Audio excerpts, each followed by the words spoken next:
దశలో అది అనేది ఒకటి ఆలోచన నాకు. ఇంకా పోటీ చేసే ఆలోచన లేదు ప్రస్తుతానికి. నేను అనుకోవడం లేదు ఇప్పటికైతే, ప్రస్తుతానికైతే లేదు. ఇందాక వైఎస్ఆర్ గారితో అంటే రాజకీయాల్లో ఆ, ఈ విరమణ అనేది లేదు. పరిస్థితులు ఎట్టొచ్చాయో ఏం పరిస్థితులు, ఆ పరిస్థితులు బట్టి. ఇప్పుడు వైఎస్ఆర్ గారితో కొద్దిగా గొడవ అంటే కొద్దిగా మనస్పర్ధలే ఉన్నట్టుగా అనిపించింది మాకు. అంటే ఏంటి సార్ అది చెప్పొచ్చాడు మాకేమన్నా?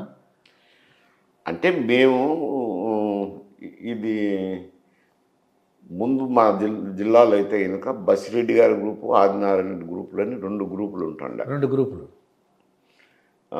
కాంగ్రెస్ పార్టీలు ఉన్నాయి, within the Congress party. Okay. మళ్ళా తర్వాత ఏమైంది అని అంటే రాజకీయాలు మార్పు చెందినాక వెరైటీ గన్నులు ఉన్నాయి కదా, అప్పుడు ఎక్స్పోర్ట్ రావడము, వాళ్ళకు ఆదాయాలు పెరగడము జరిగింది. ఉన్నది 3 ఉన్నాయి.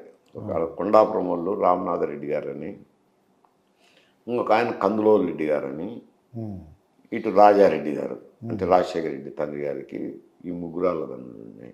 కొంచెం వాళ్ళకి ఆదాయం ఎక్కువ కదా, ఎక్కువ ఉన్నప్పుడు వాళ్ళు 3 కూడా అప్పుడు కందులోలు రెడ్డి 78లో అనుకుంటాను లోక్సభకు నిలబడినాడు ఆయన. మాకు అంతకుముందే ఎన్నికలు జరిగినాయి అన్నమాట. ఎన్నికలు జరిగినప్పుడు మా మేనమామ గారు ఒకరు ఎమ్మెల్యేకు నిలబడినారు. మేమందరం వెంకరెడ్డి గారి గ్రూప్ అని ఉండేది, ఒక్కొక్క గ్రూప్లోనే ఉన్నాం. ఆయన మా మేనమామ గారు నిలబడినప్పుడు ఏవో కారణాల వల్ల వెంకటరెడ్డి గారు వాళ్ళ భావను శివారెడ్డి గారిని, పేర్ల శివారెడ్డి అని ఆయన పోటీ పెట్టించారు ఇండిపెండెంట్గా. సీతారామయ్య గారని కాంగ్రెస్ పార్టీకి టికెట్ వచ్చింది. మా మామ జనతా పార్టీ తరఫున నిలబడి ఉన్నారు. మేనమామ కాబట్టి మేము ఆయనకు చేయక తప్పదు, చేసినాము. అప్పుడు ఈ వెంకటరెడ్డి గారికి వ్యతిరేకమైన గ్రూప్ అంతా కూడా మా మామకు చేశారు. ఆ గ్రూప్ వాళ్ళంతా నేను అప్పటికే 4 సంవత్సరాలుగా ఆడ ఎర్రగుంటలో ప్రాక్టీస్ చేస్తున్నాను డాక్టర్గా.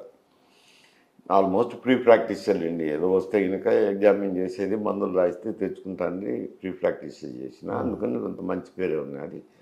ఈ గ్రూప్ అంతా ర్యాలీ అయినారు.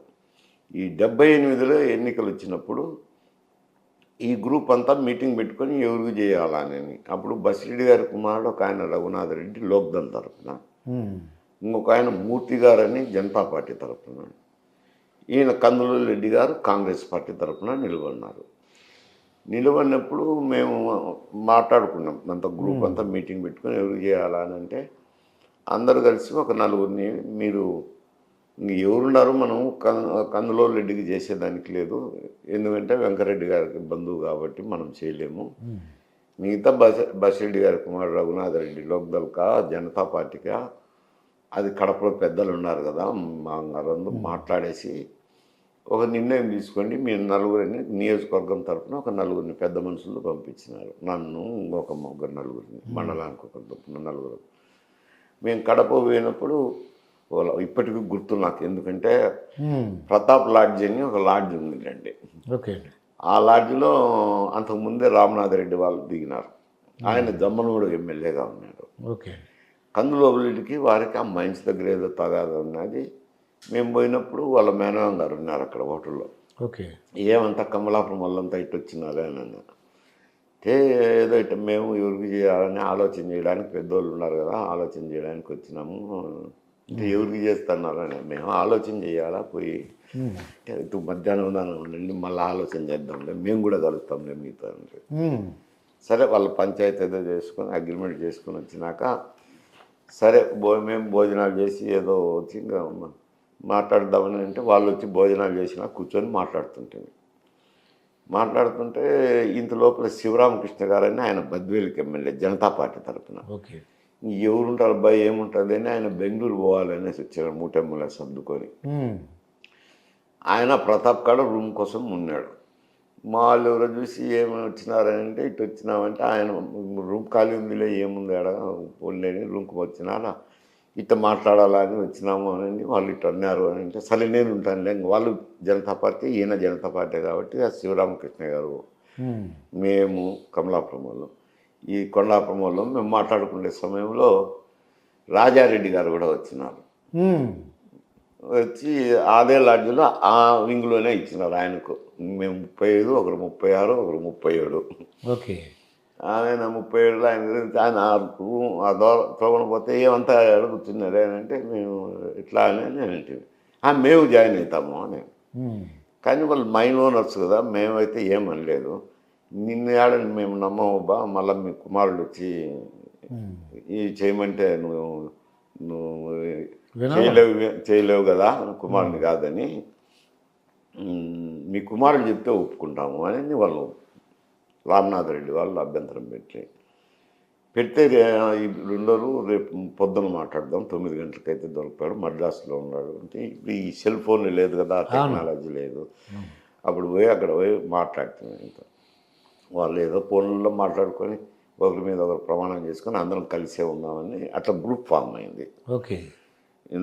ఒక గ్రూప్ కందులూరికి వ్యతిరేకంగా ఒక గ్రూప్ ఫామ్ అయింది. అప్పుడు నేను కూడా డాక్టర్ను వైద్య వృత్తి చేసుకుంటా ఉండినాను కాబట్టి ఈయన వైద్యుడే కదా, అందువల్ల మా ఇద్దరికి స్నేహితం ఏర్పడింది, బాగానే స్నేహితం. అది 89లో కూడా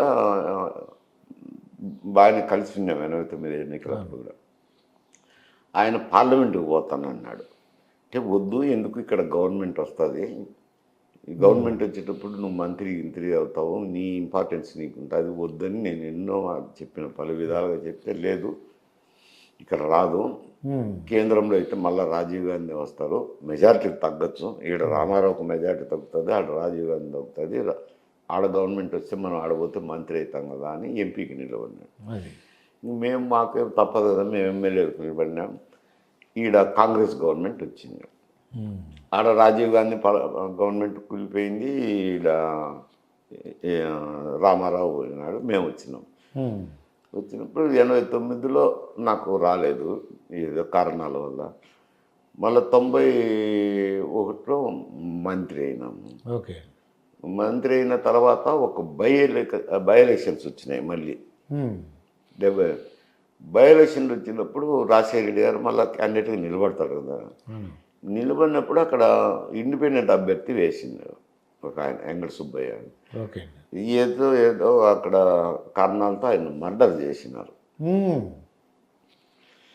సరే, ఆ ఇండిపెండెంట్ అభ్యర్థి చనిపోయినా అప్పుడు ఆ ఎన్నికల నిబంధనల ప్రకారం కౌంటర్ మ్యాండ్ అవుతుంది. కౌంటర్ మ్యాండ్ అయింది, మీరు సహాయం చేయలేదు, అది ఇదని. ఆయన కొంచెం మనస్పర్ధలు వచ్చి 94లో నాకు వ్యతిరేకం చేసినాడు. 94 ఎన్నికల్లో కాంగ్రెస్ పార్టీలో ఉంటూ కూడా మంత్రిగా నేనున్నా, వాళ్ళ తండ్రి గారు నాకు వ్యతిరేకంగా తిరిగినారు. అది సరే, 94లో ఆయన మాకు వ్యతిరేకం చేసినారు అని చెప్పి మేమందరం కలిసి గ్రూపు ఈయనకు 96లో ఎలక్షన్ జరిపినప్పుడు మేము వ్యతిరేకం చేసినాం. పార్లమెంట్ ఎన్నికలు ఏదో 4000తో పెట్టో గడ్డను పన్నాడు అనుకోండి ఆయన. ఓకే.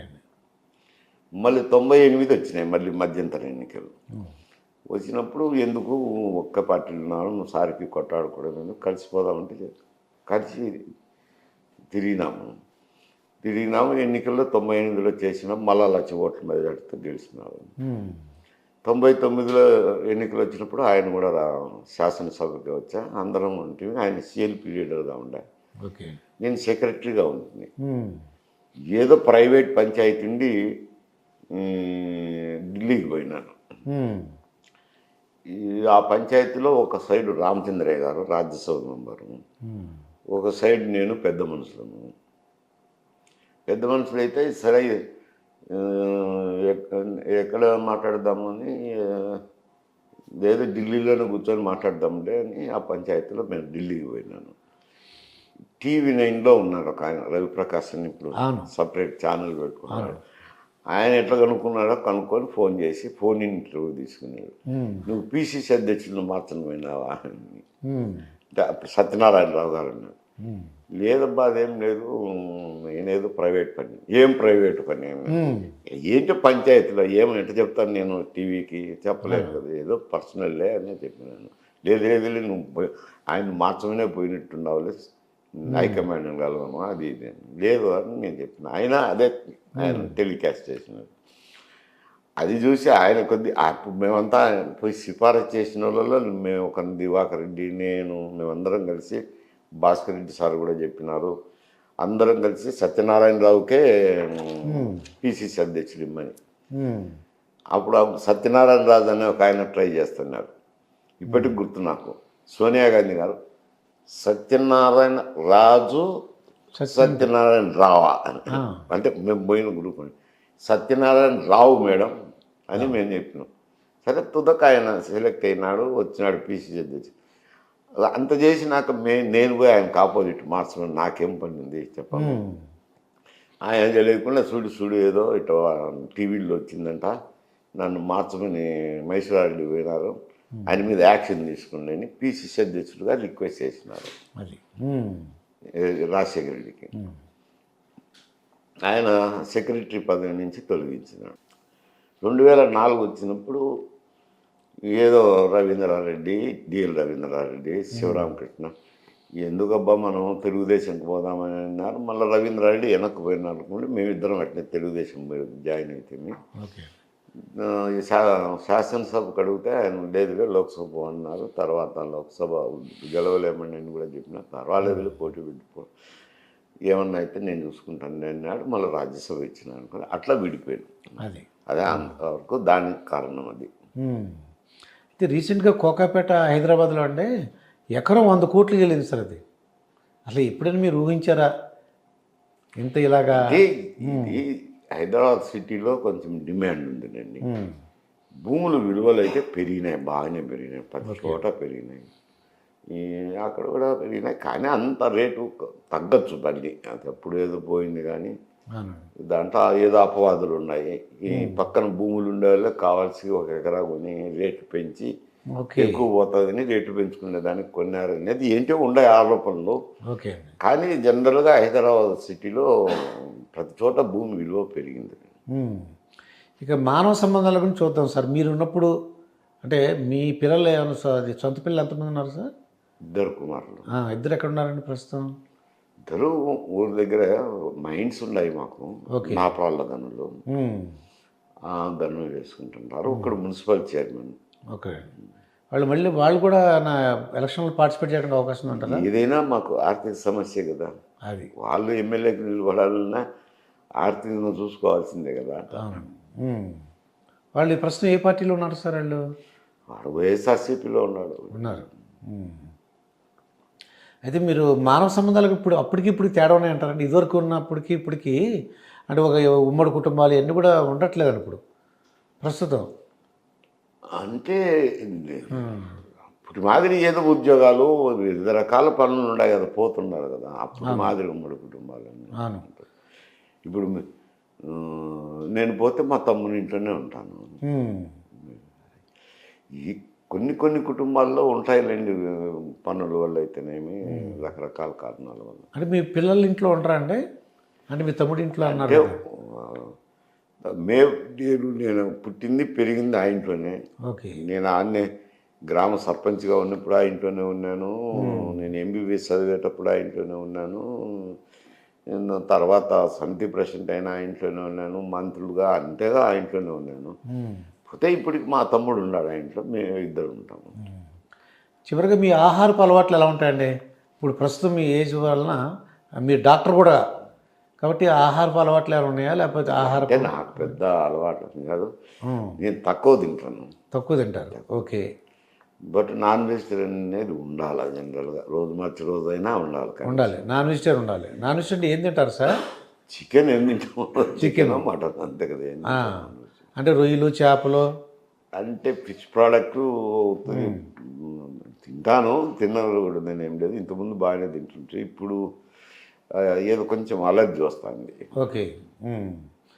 ఇంకా మీకు ఏమైనా హ్యాబిట్ సిగరెట్ అది ఉన్నట్టుందండి? ఇంకా ఏముంది పర్సనల్, ఇంకా తప్పదు. అది 75 సంవత్సరాలు అయింది. ఇప్పుడు వాటి గురించి ఆలోచించి ఉంది. అవునండి. అంటే పర్సనల్ డాక్టర్గా కాదా, నా లిమిటేషన్స్ నాకుంటాయి. నేను ఎందుకంటే మేము బయట వాళ్ళతో అడగబోదును, మీరు డాక్టర్ గారు కదా తెలిసిండి ఎలాగా అని. కొంచెం ఉంటాయి కదా, టెన్షన్ కాదు అది జనరల్గా ఏదో